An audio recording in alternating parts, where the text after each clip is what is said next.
All right, welcome to the Work Sucks, but I Like It podcast. Today we have Amy Grimm. She's a veterinarian turned certified success and well-being coach and the host of the Burnout Free Me podcast. As she indicates, people build amazing careers, but burnout wasn't necessarily part of the plan. Amy, welcome to the show. Thank you so much for having me, Tony. Now, looking forward to this. Amy, define work for us today. For me, because I'm thinking about it from a holistic lens, I would define work as anything that you put your energy into. And I know that's kind of a big, vague sort of definition, but I think when it comes to our lives and where we want to invest our time and energy, we need to look at each and every one of those areas or different facets as work. And I don't mean that in the work for money kind of way, but it's more of the where do you want to spend your time and your energy and I guess also your money if you have some things that you Yeah. enjoy doing. But it's really, what are you putting your energy into and what are you getting out of it in return? And how does that cycle replenish you so that you can keep showing up in these different areas and doing the things that you love? I love that definition. So, where does your energy and time look today? What does it look like today? Today is a Monday, and I have learned after years and years of fighting myself that I don't like working on Mondays. So I actually made an exception for this interview because I was very excited to do it. So Thank you. today I woke up probably around 6 and I sat in bed and read for an hour. And then I got up and I had some coffee. We just got back from a long trip, so I did do some email checking and making sure that things are still working.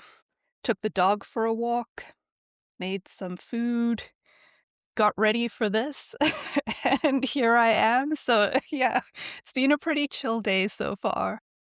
I love that. So you specialize in burnout, Amy, and I want you to define burnout today for us listeners. How do you see burnout today? Yeah, that's a great question, and I think about it a little bit differently.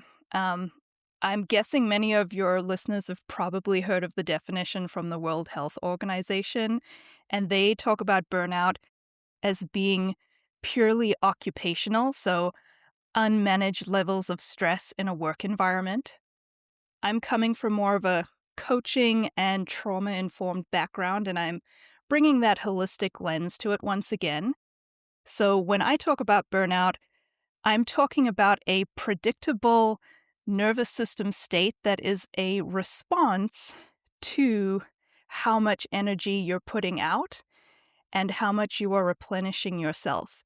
So if you are someone who is overgiving or overworking or over anything in any area of your life, you can be depleting yourself on an energetic level and not really realizing it. And then that's how you end up in that cycle of being cynical.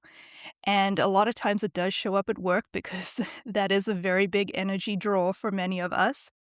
But you'll also notice that these feelings, they spill out into your everyday life. A lot of times it's not just your career. You start feeling tired at home and maybe you're a little bit more snappy with your spouse or your children when you don't mean to be, or you suddenly have the time to do something that you want, like a hobby or meeting up with friends, but you just don't have the energy to do it. And those are all very predictable outcomes of this increasing stress level and this decreasing energy level. No, I love this. So walk us through how you measure this energy, right? I know you're a doctor. I'm studying to get my PhD here. So walk us through how you look at energy when you see people from this holistic kind of perspective. Yeah. Yeah. So I like to talk about energy from a biological perspective. And specifically, I'm really talking about your levels of stress. And when I say Mm. stress, I'm talking about, your actual levels of like epinephrine and cortisol and those things that you have in your body that you actually need. Stress is not a bad thing. We tend to talk about it like it is, but there's different types of stress.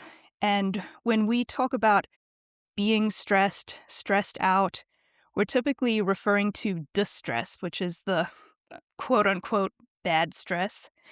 Whereas when we talk about eustress, that's really the good stress, which once again I'm putting in air quotes. But those are your normal baseline levels for everyday function, and then also what provides energy for you to do the things that you want to do. Whether that be having a chill day or going and working really hard at something that you're very invested in, that all requires energy. And you can think about it like a bell curve, where the beginning of the bell curve, if you put in very minimal energy, you're going to have very minimal performance. As you put in more energy, your performance will improve up to a point, and that's really the key, because what many of us like to do is keep pouring in more energy because we think we'll get better and better results. But at some point, that bell curve's going to start going down again to the opposite side of the curve. And that's really where you end up in distress, which is where, things seem harder than they should be. You're spending more energy and time on things that used to feel easy or good. You feel like maybe you can't recover. You just don't have enough energy for the day. You don't have enough motivation, whatever it is you want to call it. You just feel that like going through the motions. Nothing is really bringing you joy or fulfillment. So that's really what I'm talking about as far as energy level goes. It's the literal level of stress in your body. And there's the performance side, the relaxation side, and then there's that other side where so many of us find ourselves spinning when we don't quite know what we're doing.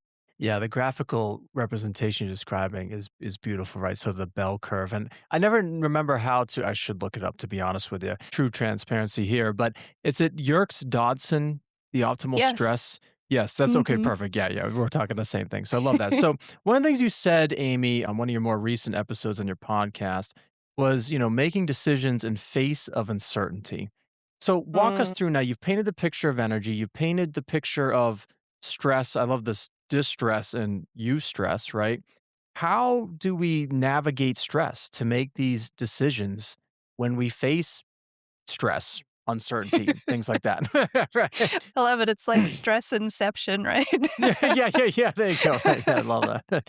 So, So, a couple of things, there's two very important pieces. The one is mindset, and the other one is really body, like somatics. And I think that's where, for many professionals, it can start to sound a little woo woo, and we tend to back away from that. That's where you're really getting into the energy levels of your body and processing emotions and all of these things that we don't necessarily know how to do, but we know how to think. So we spend a lot of time on the mindset Mhm. portion. And one very important thing is that the way you think about stress actually impacts how you feel stress. So if you are somebody who looks at maybe your job and you think, wow, my job sucks and it's really stressful, it will feel worse to you than somebody who says, wow, my job is maybe not everything I pictured it to be, but it's pretty challenging. And some of those things I find invigorating. And those are two different mindsets that are going to give you two different outcomes in how you feel about it. And then the other part comes back to what we were talking about earlier with that bell curve, and that has more to do with your nervous system. So when you're in more of these relaxed states, you're in this kind of ventral state where you are open and connected to your brain. You have full access to your prefrontal cortex, which is where you can do all your thinking and planning and all the things that you want to have access to if you have a high performance job. And then as you add more stress to that system and you're reaching the top of that bell curve and kind of tipping over, that's when you enter into what most people call fight or flight, that sympathetic activation. So that's really where you start to experience a lot of these negative symptoms. So fight could be, you're becoming very argumentative or you are becoming short-tempered, you're frustrated for some reason you don't really understand. Flight is a lot of avoidance or just trying to get away from the responsibility. And then freezing is kind of when you just don't know what to do, so you don't do anything at all. Very much procrastination and avoidance. So that's kind of what this looks like on the body side.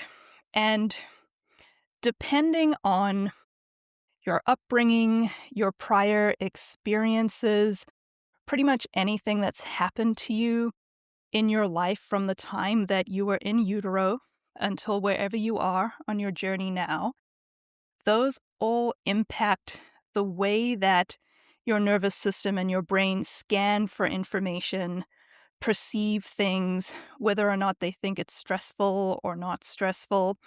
So it's highly independent to the individual. And when we're talking about, you know, body stress, that is going to be very different from person to person based on their entire history. So when I'm working with somebody, it's really important for us to figure out, okay, what does that history look like? What are things that you are bringing into this? How is that impacting your mindset in ways that you might not even know about? And once we have that story, that's when we can actually start focusing on the mindset and doing more of those cognitive things, which everybody tends to associate with coaching and making career improvements and changing their life. But if you're somebody who's tried all of that cognitive work and mindset and still feels stuck, usually the key is because you don't know what lens you're looking through yet, and you don't know how to get yourself from that stress state back into a more regulated state to then have full access to your brain to make those decisions, and more importantly, not feel guilty about them, actually stick to them, and really kind of create and plan that life that you're looking for. Mm, Um, mm. I think I got a little excited there, so I'm not sure if I fully answered Oh, I your love that. I mean, question. Amy, that's the best thing about podcasts. Just let the mind kind of go all over Yeah. and just, I love it. No, that was beautiful. So, one of the things we like to say, Amy, on the show is that, success is not a matter of good luck, it's good skills. So, you've said, I guess, walk us through the skill of knowing, recognizing good and bad stress. I like how you said it's how you think about it, right? And Mhm. going through that history like you talked about. I really love all that. What's the skill? How can a listener right now recognize good versus bad stress? Like how do they develop that muscle to do that? Yeah, that is so important. The key to all of this is developing awareness. That's really where you have to start. So, the awareness that I'm talking about is going to be, what nervous system state am I in? And if you're in a stress state, you're not going to feel as good as if you're in more of a regulated state. So, if you're looking at something and you feel tension in your chest, maybe you feel a tightness in your body, you have, a headache or just tension going through your neck, your shoulders, maybe your tummy feels a little bit upset. Those are clues that you're in what we call like a hyperactivated state, which is that fight, flight, or freeze. Your body is sending out actual hormones and transmitters that are showing up as those sensations. And those sensations are going to lead to things like feelings. So, feeling frustrated or feeling really stuck or just demotivated. When you are in more of a regulated state, you might be faced with the same situation, but you're going to feel a calmness and presence in your body and your brain. You're going to be connecting to feelings like confidence, trust, motivation, capability. So it's really not so much about the situation that you're in, but actually taking a step back and saying, okay, what are the sensations in my body right now? And once you become better at that, then looking at, okay, what are the emotions that are coming up? And then the final step is where we come back to that mindset of, what are the types of thoughts that I'm having about this? And many times we need to get ourselves to that regulated state to go back and say, okay, what were the thoughts I was having at the time? Because for somebody new, it's very difficult to just catch it in the moment. And that's why awareness is going to be key, because when you notice yourself starting to feel tense, or you notice your tummy is a bit upset, or you notice your neck is tight, that's when you have to stop and say, oh, okay, I'm tipping over the edge. Now, what should I do to help myself just bring it down a notch? We're not trying to go to Zen. Like, you don't have to do that. You're just gently taking a step back and getting reconnected with yourself and your values and what you actually want. So how do we build this awareness? I love how you kind of went to the other extreme, right? When people typically will say, okay, calm yourself, do these things. They think, yeah, meditation, all these whatever Zen, ideals, if you will. I guess, how do you build the skill of awareness? Like, what is one thing, kind of technical thing that someone could do right now to build awareness?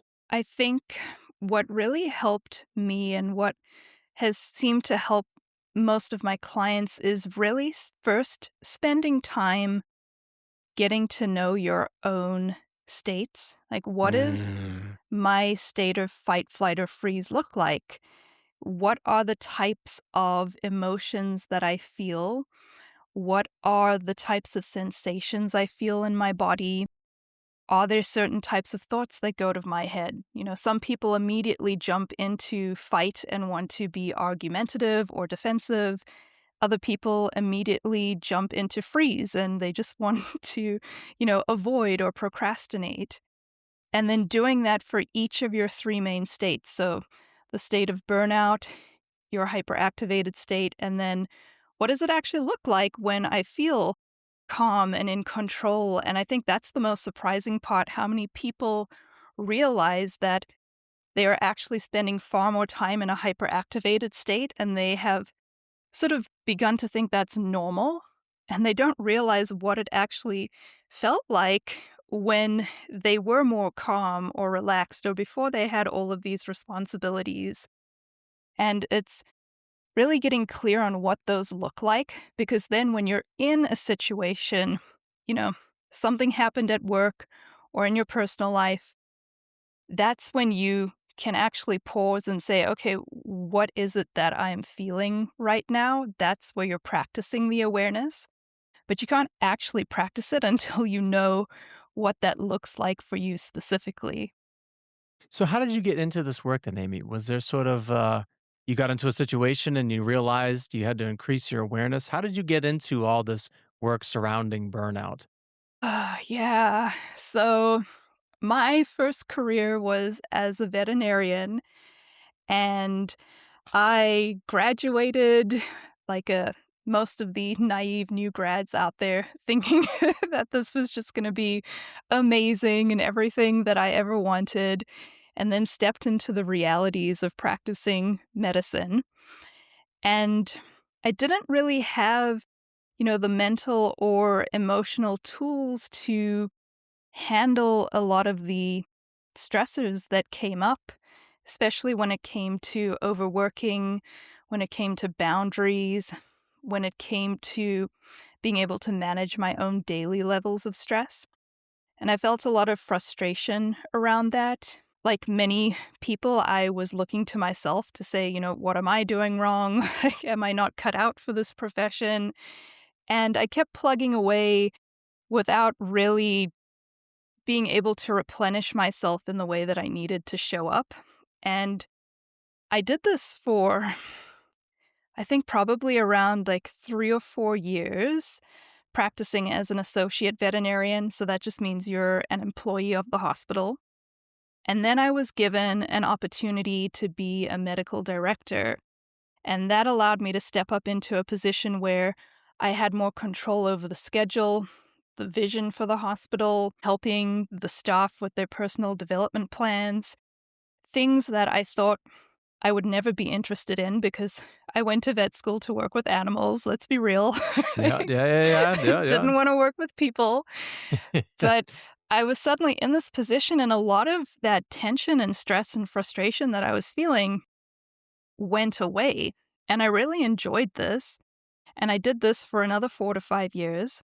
And then I met my now fiance and moved in with him, which meant that I had to leave that previous job. And in the new town that I'm in, I went back to being an associate veterinarian again. and all that shit came back. And I was like, whoa, like, what is going on here? So I just went through this time of, questioning and wondering, like, why was that so different? I had more responsibility. Why do I feel worse now? What's going on? I went down to part time to see if that would help, which, I mean, it kind of did, but, wherever you go, you take your brain with you. What were you finding in that sort of like analysis of your situation? What was some of the things? I know you can't say names and things Yeah. like that, but like, can you dance around some of the feelings and the thoughts of what was making you frustrated and burning out or lack of boundaries? Yeah. And I think this is once again where it becomes very personal. And I mean, individual, I should say. Because for me, I discovered that autonomy was a very big value of mine, and practicing as an associate, I couldn't have that kind of freedom and flexibility in my schedule as I did as a medical director, where I could literally write the schedule myself. So that was a very big contributor for me. Whereas I work with other women who they very much love being an associate because they want to be told when and where to show up. They don't want to think about that aspect. They're there to, perform in their role, whether that be, a vet or lawyer or nurse or whatever. So for them, sometimes there's other things. Maybe it's, communication style or other little things that are really irritating to them. But for me, that was my big discovery was, oh, I think I need to work for myself. I don't think this is aligned with what I want. And then that kind of set me off on this whole personal development course. And it was really through luck that I stumbled upon coaching and even learned about these types of skills. And it was at that moment where I thought, oh, you know what? If I had had these types of skills as an associate, sure, maybe the schedule thing would have still been a sticking point, but I would have been so much better prepared to handle that frustration and resentment and not let it build up and sort of dig myself further into the hole. So I decided to go back to become a coach and get certified so I could then teach other veterinarians these skills, and it kind of snowballed from there. And the really interesting thing is that all of the things that I was blaming on veterinary medicine and the profession at the time, so things like, feeling exhausted or working through lunch or overscheduling, all of that, I noticed that I brought it with me in my new coaching role. And suddenly I was the one overworking myself. I was the one saying yes when I really wanted to say no. The one who was sitting on the couch at 7 p.m. at night and thinking, oh, I could just get this one extra thing done right now so that I don't have to do it tomorrow. And I was bringing a lot of what I had thought was the problem in vet med with me to coaching. And that just really threw me for a loop. And it's one of the reasons why I say, like, coaches need their own coaches because sometimes you don't even see what you're inside yourself. So that was a very big moment for me where I was like, oh, yeah, this is the mindset piece that I'm teaching everybody else about, but somehow forgot to apply to myself in this situation. So, yeah, there was a lot of rebuilding with that in, how I practice medicine now and how I practice as a coach now. But if anybody's listening out there who really feels like the job is the problem, I want to tell you that many times it's not. It really is your history that you're bringing to it, the lens that you're looking through, things that are pre-deciding your emotions and your thoughts for you in a way that you don't even know you have control over yet. And you could stay in the same job and have a 100% different experience. And while you're in it, you don't believe it at all until you're on the other side of it. And sometimes, yeah, it is the job. And in that case, you've done the work and you know what you need to do to get yourself to a better place. But surprisingly, the majority of the time, it's not so much the job, it's what you're bringing to it that you're not even aware of. That's amazing, Amy. I mean, that's such a profound statement. I I guess what I think of, like, with your concept of autonomy and what you bring, I guess, to the job, which I love so much, is, Zig Ziglar had this saying of, people want to be free. They want to do what they want to do. But he says that when you take a train off the tracks, it's free, it doesn't go anywhere. So when we talk about a job being a problem or, with burnout, even running your own business, how can people identify and know what track they're supposed to be on? I mean, the track changes as you've seen. You've kinda went up, took a track this way, director, then came back down to the same position you were at, and it sucked again. So it's just like, how do people know if they're on the right track? I think that kind of comes back to something you mentioned earlier about making decisions in uncertainty, because the truth is, you don't know. You are always one decision away from finding out if you do know. Sure. But it's really, people want to spend so much time trying to decide if they're making the right choice about something. And if that's you, you're overthinking and you are in the freeze response and you do not have full access to that cognitive portion of your brain that's even going to help you make the best decision. And you have to let go of whether or not there is a right decision. That kind of black and white thinking, that's also from a stress state. It's more of a gray, a continuum. So the only way you're ever going to know if you're on the quote unquote right track is simply by making a decision to do something, experiencing it, and then giving yourself permission to change your mind. And it really is that simple. It's not always as easy to enact, but it really is that simple to just make a decision, see what you get with new information, what your experience is, and then make another decision and then keep going. I mean, it is that simple, right? It's like the whole saying of, "A journey of 1,000 miles begins with a single step," right? Now, I know that you, recently did a 200-mile race, right, on a bike. I guess people, when they sign up for things, they're so excited to cross the finish line, like I'm sure you were, right, to cross that Mhm. 200-mile mark, right, on your bike. Why do people, like, psych themselves out to just even starting, to even just signing up, to even just taking that first step? Why are they afraid to make a decision, I guess? I Yeah. guess Yeah, a lot of times it comes down to fear of failure, which I think okay. most of us understand on a logical level. You're scared that you might not be able to do it. And then the step further than that I really encourage people to think about is, if you didn't finish, say you did fail, what are you actually going to make that mean about yourself? That's where those thoughts come in. Are you going to make it mean, I tried really hard and, this was just a very big challenge and I couldn't complete it, but man, I'm excited to go into it more prepared next time? Or are you going to make it mean that I suck? I never should have tried this. How embarrassing. What is my mother going to think? What are my friends going to say? Because when you are giving so much of your power away to other people or these negative opinions of yourself that, spoiler alert, you're the only one who's in charge of your own opinions of yourself, that's when you're going to stall and you're going to not follow through. You're going to rather walk away because it just feels too overwhelming. And it's really important in those cases to work on building self-trust, because self-trust is knowing that you can handle any emotion that comes your way. So even if the outcome is not what you expect or not what you want, you know that you can handle the disappointment or the regret or the embarrassment or whatever it is that you think will be too much for you to handle. That's not true. You've got this. Like, you Mhm. can handle those emotions. No, so you've pretty much nailed 2 of your 3 mindset shifts, so I wanna tie into your last one here. So know one thing that changes your life, and I wanna ask you this question. So this is the Work Sucks, But I Like It podcast. What sucks about your work currently, and what are you doing to make it not suck? Love it.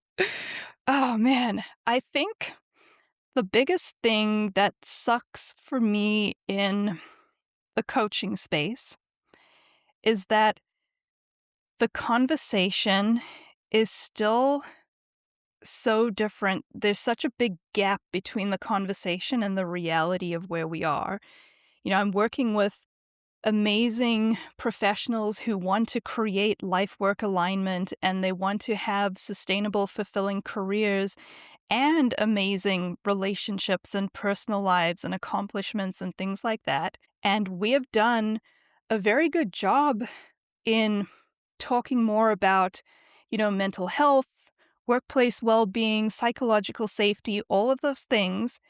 And yet sometimes the systems in which we're existing seem almost directly opposed to that. And it's like you're fighting this uphill battle.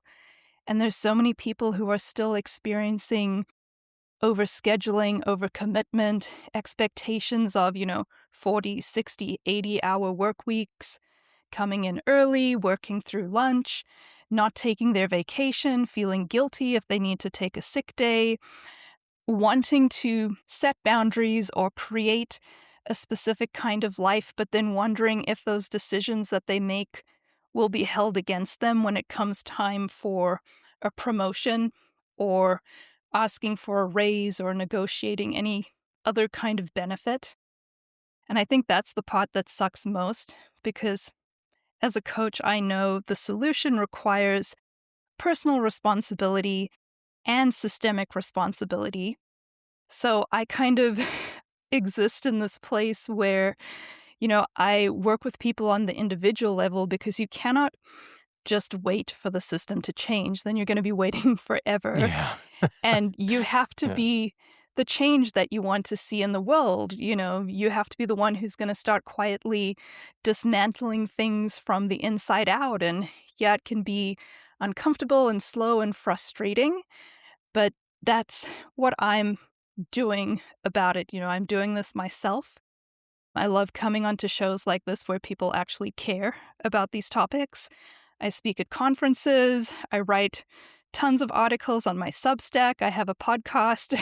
I don't intend to shut up about this, so I want to advocate loudly. And I also help people work within those systems to kind of create what they can for themselves and in some cases make really big changes and, really create the kind of life that they want to live. And sometimes that can be done inside the system with some changes, and other times it requires tearing it down, and other times it requires leaving. But whatever it is, I'm there cheering you on and helping you get to where you want to go. I love that. Well, Amy, it's been an honor and pleasure to have you on the show. Listeners want to get out of their sucky parts of burnout and their jobs or whatever. And, where's a good place for them to land to learn more about your work? If you want to connect and are really interested in the things that I'm talking about, Substack is really the place to come find me. I love writing there, connecting there with people. And then you can also find me on my website, which is Burnout Free Me. You can send me a message. We can chat on Zoom. I just love meeting people and connecting and sharing experience. So, yeah, those are the two best places to find me. Awesome. Amy, thank you so much. Yeah, thank you so much, Tony. This was really fantastic. It was a great conversation.